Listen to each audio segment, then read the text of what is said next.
নমস্কার। যুক্তি তর্ক সঙ্গে অর্কয়ে আপনাদের স্বাগত। আপনাদের সঙ্গে আমি অর্কপ্রভ সরকার। আমার সুধী দর্শকেরা দু একদিন ধরেই কমেন্ট বক্সে লিখছেন যে বাংলাদেশের পরিস্থিতি নিয়ে একটা ভিডিও করুন। তো আজ আমি বাংলাদেশের যে সাম্প্রতিক অশান্তির ঘটনা সারা বিশ্বে মানুষের কাছে পৌঁছেছে, তার পিছনের কারণগুলো কি সেটা আমি আমার মতো করে আপনাদের বলার চেষ্টা করব। হতে পারে আপনারা আমার মতের সঙ্গে সহমত হলেন বা সম্পূর্ণ বিপরীত কোনো মতামত আপনাদের থাকতে পারে। দেখুন, বাংলাদেশের মাটিতে যাওয়ার সৌভাগ্য আমার ৩ বার হয়েছে।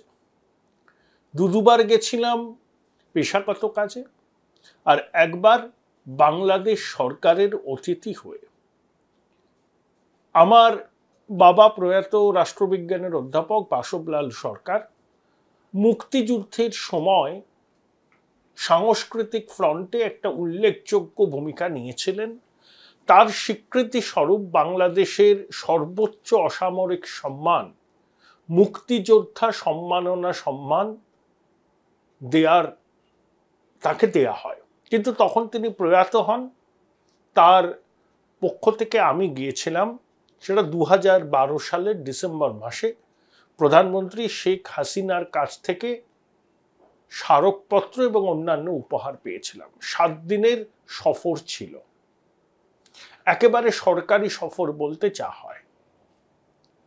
তার আগে যে 2 বার গেছি সেটা অবশ্যই আমার পেশাগত কাজে।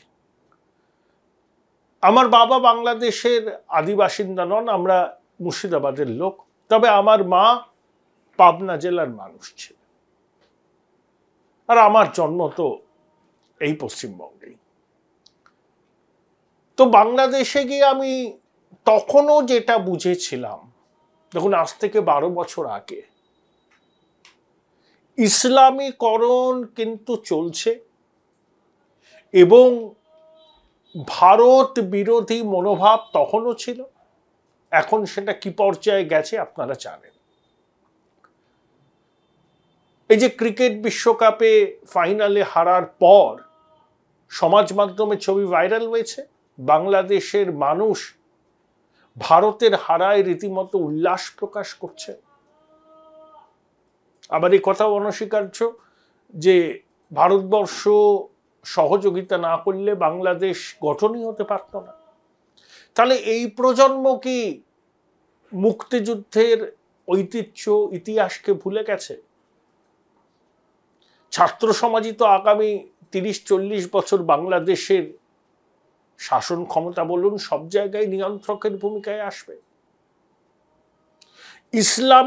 ইসলামীকরণের প্রভাব তখনও ছিল বাংলাদেশে, এখন ব্যাপক, এবং ভারত বিদ্বেষ তখনও ছিল, এখন কয়েক গুণ বেড়েছে। দেখুন, শেখ হাসিনা বঙ্গবন্ধু তনয়া দীর্ঘদিন ভারতবর্ষে ছিলেন মুজিবের হত্যাকাণ্ডের পর। নয়াদিল্লির যে কোনো ডিসপেন্সেশনের সঙ্গেই শেখ হাসিনার মধুর সম্পর্ক। প্রয়াত রাষ্ট্রপতি প্রণব মুখোপাধ্যায়ের তিনি অত্যন্ত ঘনিষ্ঠ এবং স্নেহভাজন ছিলেন। তাহলে শেখ হাসিনার ভারত বন্ধু একটা ইমেজ বাংলাদেশেও আছে। সেটা জামাত বলুন, বিএনপি বলুন, র্যাডিক্যাল ইসলামের ধারক ও বাহকরা সেটা একদম পছন্দ করেন না। এবং আওয়ামী লীগেরও কিছু নেতা আছেন যারা ভারতের থেকে বেশি চীনের দিকে ঝুঁকে আছেন, তারা হাসিনা ক্যাবিনেটেও আছেন। বাংলাদেশের নির্বাচন বিতর্কিত নির্বাচন। অনেকে বলেছেন নির্বাচনের নামে প্রহসন। আমেরিকা বলছে, পশ্চিম দুনিয়া বলছে, আমেরিকা আওয়ামী লীগের কিছু নেতা এবং সেনাকর্তার আমেরিকা যাওয়ার ভিসা বাতিল করে দেওয়ার কথা পর্যন্ত বলেছিল। অনেক পর্যবেক্ষক পাঠিয়েছিল। ভারত কিন্তু প্রথম থেকেই বাংলাদেশের ক্ষমতাসীন সরকারের পাশে আছে, কারণ আওয়ামী লীগ থাকাতেই 4000 কিলোমিটার দীর্ঘ যে সীমান্ত ভারত বাংলাদেশের সেটা মোটের উপর সুরক্ষিত আছে। বিএনপি জামাত জোট ক্ষমতায় আসলে সীমানা অসুরক্ষিত হতো এবং ভারত বিরোধী জিহাদি কার্যকলাপের ঘাঁটি হয়ে উঠতে পারত বাংলাদেশ। কূটনীতিকরা এটা অনেকেই মনে করেন। তাই পাকিস্তান এই বাংলাদেশ গণতন্ত্রের সাধনা করছে কি করছে না সেটা আমাদের দেখার বিষয় নয়। আমাদের দেখার উদ্দেশ্য আমাদের স্বার্থ কোথায় সুরক্ষিত থাকে। দেখুন, রাশিয়া, পুতিন স্বৈরাচারী একনায়ক। ওখানে গণতন্ত্র নেই, ওখানে নির্বাচনের নামে প্রহসন হয়। কিন্তু রাশিয়ার সঙ্গে আমাদের সম্পর্ক মসৃণ রাখতে হবে, কারণ কম দামে আমরা তেল আমদানি করব, সেই তেল আবার ভারত শোধন করে বিক্রিও করে, নিজের কাজেও লাগায়। ভারতবর্ষের আর্ম ফোর্সের হার্ডওয়্যারের একটা বড় অংশ রাশিয়া থেকে আসে। এরিক গারসেটি, যিনি আমাদের এখানে আমেরিকার রাষ্ট্রদূত, তিনি যতই মোদি এবং পুতিনের আলিঙ্গনের ছবি নিয়ে কটাক্ষ করুন না কেন, জেলেনস্কি যতই কটাক্ষ করুন না কেন, আমাদের এসব নিয়ে ভাবলে চলবে না। সবার আগে আমাদের নিজেদের স্বার্থ দেখতে হবে। আমেরিকা গণতন্ত্রের ধারক বাহক বলে মনে করে, পৃথিবীর প্রাচীনতম গণতন্ত্র। সেই আমেরিকাও পৃথিবীর বহু দেশে স্বৈরাচারী শাসকদের সমর্থন করেছে, এখনো করে। তাই আমেরিকার মুখে গণতন্ত্রের জ্ঞান মানায় না।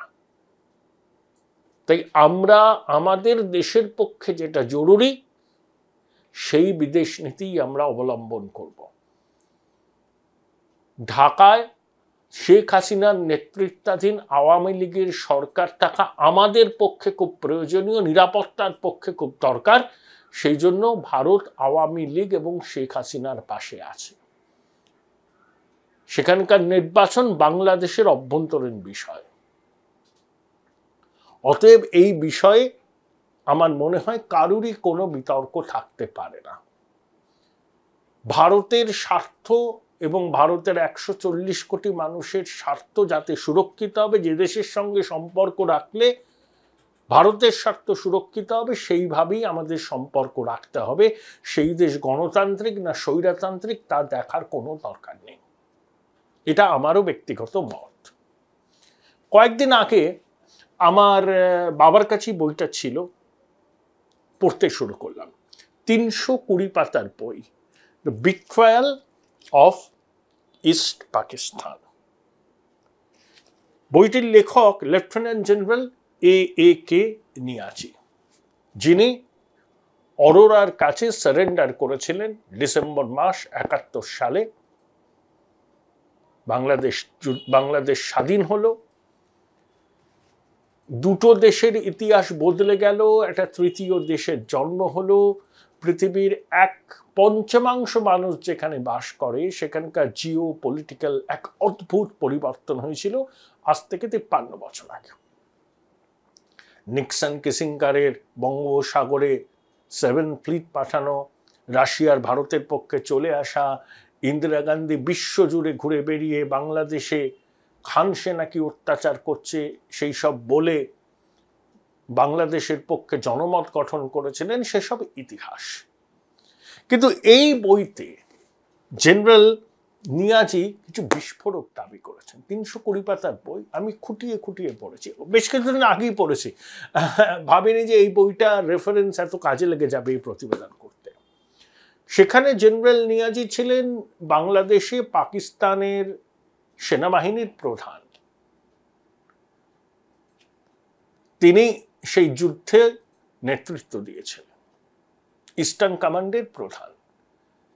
তার দাবি, পাকিস্তানের তৎকালীন শাসকরা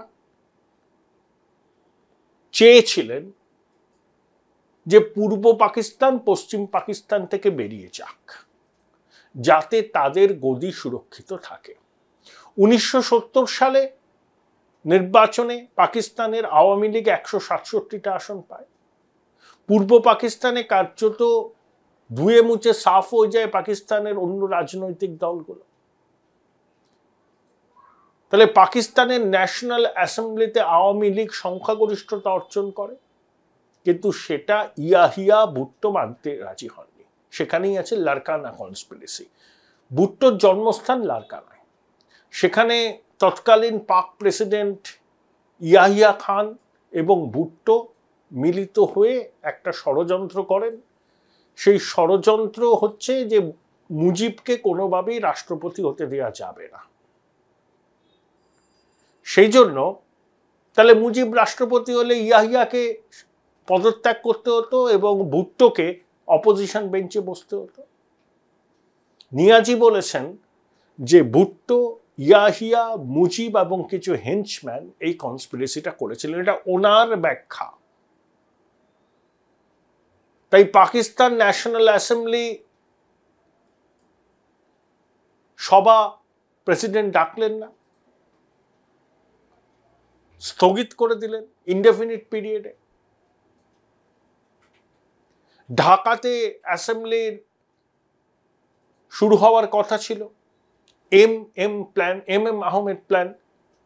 তখন সেখানে রাজনৈতিক নেতাদের বলা হলো যে অ্যাসেম্বলির অধিবেশনে যেতে হবে না, কারণ ইস্ট পাকিস্তান ইন্টারন্যাশনাল ইনট্রিগের এরা ক্ষেত্র হিসাবে তৈরি হয়েছে। জেনারেল নিয়াজি দাবি করেছেন রাওয়ালপিন্ডি মানে পাকিস্তান আর্মির হেডকোয়ার্টার, তারা ইস্ট পাকিস্তান এই যে সেনা ছিল ইস্ট পাকিস্তান গ্যারিসন, তাদের কোনো রকম সহায়তা করেনি, সমরাস্ত্র দিয়ে নয়, লোকবল দিয়ে নয়। তারা চাইছিল হিউমিলিয়েটিং ডিফিট হোক পূর্ব পাকিস্তানে পাকিস্তানের বাহিনী, তাহলে ইয়াহিয়া এবং ভুট্টোর ক্ষমতায় থাকা। Join Indian Institute of Hotel Management now. Right choice, right decision. পাকাপাকি হয়, পোক্ত হয়, শক্তপোক্ত হয়। নিয়াজি সারেন্ডার করার পর ২৬ মাস ভারতবর্ষে ছিলেন, প্রিজনার অফ ওয়ার। তারপরে দেশে ফেরেন, তার চাকরি যায়, তাকে ইয়াহিয়া সমঝোতার প্রস্তাব দেন, তিনি রাজি হননি। এর বিস্তারিত আছে, খুঁটিয়ে খুঁটিয়ে আমি পড়েছি এটা। তাহলে আজকে আমি বাংলাদেশের স্বাধীনতার সময় পাকিস্তানের ভূমিকা, Larkana conspiracy, M Ahmed plan, general নিয়াজির ভাষ্য সবই বললাম। এর পিছনেই লুকিয়ে আছে আজকের ঘটনা। দেখুন, মুক্তিযুদ্ধে যারা সামিল হয়েছিল তারা কিন্তু বাংলাদেশের গরিব গর্ব জনতা। তারা যে খুব একটা শিক্ষিতও ছিল তা নয়। দুবেলা ভাত কাপড়ের সংস্থান করাই তাদের পক্ষে একটু মুশকিল ছিল, কিন্তু তাও তারা খান সেনাদের বিরুদ্ধে প্রতিবাদ করেছিল। টিক্কা খান, ইয়াহিয়া ইত্যাদি। কয়েক লক্ষ মানুষ মারা যান, পঙ্গু হন, বহু মহিলার সম্মান ভুলুণ্ঠিত হয়, অনেকে পালিয়ে আসেন এখানে। মুক্তিযোদ্ধাদের ভারতীয় সেনাবাহিনী প্রশিক্ষণ দেয়, ভারতীয় সেনাবাহিনীর সঙ্গে তারা যুদ্ধ করে খান সেনাদের বিরুদ্ধে। আবার পাকিস্তান এস্টাবলিশমেন্ট রাজাকার তৈরি করে, রাজাকারটা আরবি শব্দ যার অর্থ স্বেচ্ছাসেবক। তারা মুক্তিযোদ্ধাদের চিহ্নিত করত, গুপ্ত হত্যা করত এবং পাকিস্তান বাহিনীকে সহায়তা করত মুক্তিযোদ্ধাদের উপর অত্যাচার করার নামেই স্বেচ্ছাসেবক বাহিনী। আসলে তারা ছিল গুপ্ত ঘাতক এবং পাকিস্তান সেনাবাহিনীর ওই চরবৃত্তি করত। রাজাকার পাকিস্তানের ঘৃণ্য শব্দ, বাংলাদেশে একটা ঘৃণ্য শব্দ, মাফ করবেন রাজাকার শব্দটা, কারণ গুপ্ত ঘাতক, বিশ্বাসঘাতক হিসাবেই রাজাকারদের মনে রাখে বাংলাদেশের মানুষ। দেশ তো স্বাধীন হলো, মুজিব ক্ষমতাসীন হলেন, সমাজতান্ত্রিক আদর্শে চলতে লাগলেন। তাতে বাংলাদেশের দক্ষিণপন্থী অংশ ক্ষুব্ধ হলো। ৭৫ সালে ১৫ই আগস্ট ধানমন্ডিতে নিজের বাড়িতে নৃশংসভাবে খুন হলেন মুজিব। হাসিনা আর রেহানা ছিলেন না বলে বেঁচে গেছিলেন। হাসিনা দিল্লিতে আশ্রয় নিলেন, রেহানাও দিল্লিতে আশ্রয় নিলেন। ৭৮ সালে জেনারেল জিয়া বিএনপি বা বাংলাদেশ ন্যাশনালিস্ট পার্টি তৈরি করেন, অতি দক্ষিণপন্থী রক্ষণশীল দল, হাত ধরে এলো জামাত।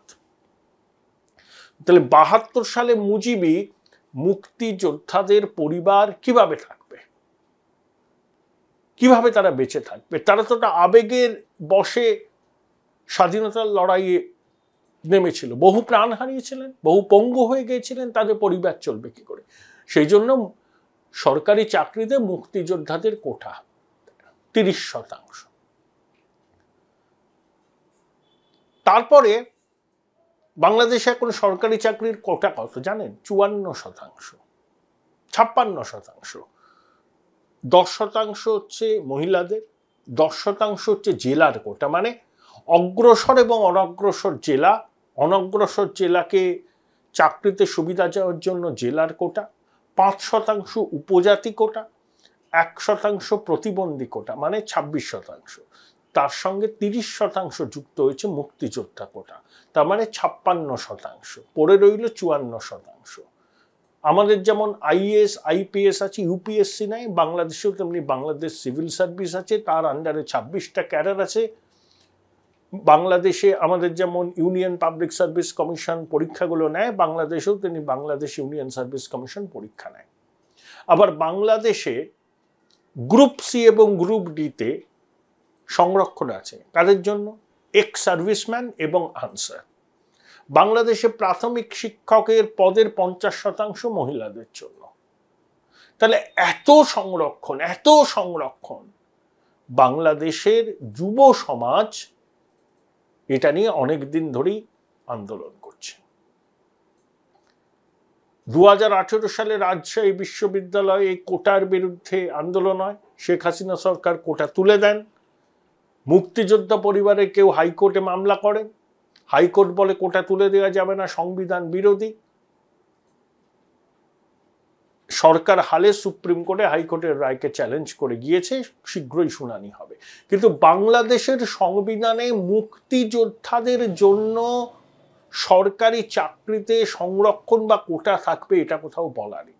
মহিলাদের জন্য বলা আছে, উপজাতিদের জন্য বলা আছে, কিন্তু মুক্তিযোদ্ধাদের জন্য সরকারি চাকরিতে ৩০% সংরক্ষণ থাকবে এটা কোথাও বলা নেই। তাহলে সংবিধানের ভাবনার পরিপন্থী বলে যেটা বলা হচ্ছে সেটা কিভাবে বলা হয়? দেখুন, বাংলাদেশেও দারিদ্র আছে, আর্থিক প্রগতি স্লথ, ইসলামাইজেশন বাড়ছে, ধর্মান্ধতা বাড়ছে। দীর্ঘদিন জামাত বিএনপি ক্ষমতার বাইরে, বিএনপি নির্বাচন বয়কট করে, কিন্তু বাংলাদেশের জনমানসে তাদের প্রভাব আছে। উগ্র ইসলামিক ভাবধারায় অনেকে দীক্ষিত হচ্ছেন। এইসব নন স্টেট অ্যাক্টর তারাও কিন্তু মিশে গেছে এই ছাত্র বিক্ষোভ বা ছাত্র আন্দোলনের মুখে। শেখ হাসিনা বলেছেন যে সংরক্ষণ কি মুক্তিযোদ্ধাদের নাতিপুতিদের জন্য থাকবে না, তো কি রাজাকারদের জন্য থাকবে? তাহলে ঢাকা বিশ্ববিদ্যালয়, রাজশাহী বিশ্ববিদ্যালয় থেকে স্লোগান উঠছে, আমরা কে, তোমরা, আমি কে, তুমি কে, রাজাকার রাজাকার। যে রাজাকার শব্দটা এতদিন বাংলাদেশে একটা ঘৃণ্য বিষয় বলে চিহ্নিত হতো, বাংলাদেশের তরুণ যুবকরা এখন বলছে আমি কে, তুমি কে, রাজাকার রাজাকার। অর্থাৎ পুরো ন্যারেটিভটা গুলিয়ে গেছে। আর্মিকে নামানো হয়েছে, কারফিউ রয়েছে, বাংলাদেশ টিভির সম্প্রচার বন্ধ, ১০০ জনের উপর প্রাণ হারিয়েছেন এক ছাত্র নেতাকে গ্রেপ্তার করা হয়েছে, অসংখ্য আহত। এই হচ্ছে পরিস্থিতি। এখন পুরো বিষয়টা সুপ্রিম কোর্টের উপর নির্ভর করছে। দেখুন, আমাদের দেশেও কোটা আছে, এসসি আছে, এসটি আছে, ওবিসি আছে, এবং ইডাব্লিউএস মানে ইকোনমিক্যালি উইকার সেকশন। মানে সুপ্রিম কোর্ট বলেছে কোটা ৫০% বেশি হবে না, কিন্তু বাংলাদেশে ইতিমধ্যেই ৫৬% কোটা আছে। ৪৪% কাজ শুধুমাত্র অসংরক্ষিত। এখন মুক্তিযোদ্ধাদের পরিবারের মধ্যেও এই কোটা থাকা না থাকা নিয়ে স্পষ্ট দ্বিমত আছে। একদল মনে করেন যে কোটা থাকুক, কিন্তু ৩০% নয়, অনেক কম। আবার একদল কোটা তুলে দেওয়ার পক্ষে। 30% কোটা রাখার পক্ষে খুব অল্প সংখ্যক মানুষই আছে। আবার মুক্তিযোদ্ধাদের জন্য এই কোটা, মুক্তিযুদ্ধ মানে বাংলাদেশের স্বাধীনতা সংগ্রামের নেতৃত্ব দিয়েছিল আওয়ামী লীগ। তাহলে আওয়ামী লীগের সক্রিয় কর্মী সমর্থকরাই তো মুক্তিযোদ্ধা পরিবারের লোকজন। এখানে একটা পলিটিক্যাল প্যাট্রোনেজেরও ব্যাপার আছে। অর্থাৎ আওয়ামী লীগের সমর্থক দরদিদের জন্য সরকারি চাকরি দ্বারা সংরক্ষণ, এটা নিয়েই গোল বেঁধেছে। দেখুন, এই পরিস্থিতি যদি নিয়ন্ত্রণে না আসে এর অভিঘাত আমাদের দেশেও পড়বে, বিশেষ করে পশ্চিমবঙ্গ, আসাম, মেঘালয় প্রভৃতি অঞ্চলে। পশ্চিমবঙ্গে তো পড়বেই। বাংলাদেশ যত অস্থির হবে, যত সেখানে সরকার দুর্বল হবে, তত বাংলাদেশের র্যাডিক্যাল ইসলামের বারবারন্ত হবে এবং বাংলাদেশের মাটি থেকে ভারত বিরোধী জঙ্গি কার্যকলাপ বাড়বে। ইতিমধ্যেই বাংলাদেশের কিছু নাশকতাবাদী সংগঠনের লোকজন এই রাজ্য থেকে ধরা পড়েছে, স্লিপার সেল। আইএসএ যোগ দিতে বাংলাদেশ থেকে বেশ কিছু যুবক গিয়েছিল। বাংলাদেশে 4-5 বছর আগে অভিজাত এলাকায় ডিপ্লোম্যাটিক এনক্লেভে একটা কাফেতে হামলা চালানো হয়েছিল। যারা হামলা চালিয়েছিলেন তারা র্যাডিক্যালাইজড। তাদের কেউ পরিবারের কেউ সেনাবাহিনীতে আছেন, অফিসার, কেউ বড় আমলা, নামি দামি স্কুলে তারা পড়েছে, কিন্তু ভীষণ রকম র্যাডিক্যালাইজড। অর্থাৎ ইসলামীকরণ বাংলাদেশের প্রবল প্রবল প্রবল হচ্ছে। শেখ হাসিনা সরকারের উচিত বিষয়টাকে যে কোনো মূল্যে সমাধান করা। সেনা নেমেছে, কিন্তু সেনা সিভিল অ্যাডমিনিস্ট্রেশনের আন্ডারে বা পুলিশের আন্ডারে থাকবে। কারণ সেনাকে একেবারে ছাড়পত্র দিলে পরিস্থিতি অন্যরকম হতে পারত।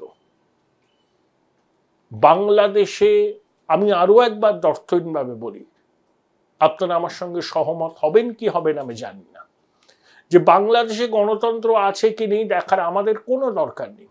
শেখ হাসিনা গণতন্ত্র প্রেমী না স্বৈরতান্ত্রিক, সেটা বাংলাদেশের মানুষ ঠিক করবেন। আমাদের দেখার কোনো দরকার নেই। আমাদের নিজেদের সুরক্ষার স্বার্থে, আমাদের দেশের স্বার্থে বাংলাদেশে আওয়ামী লীগের সরকার থাকা জরুরি।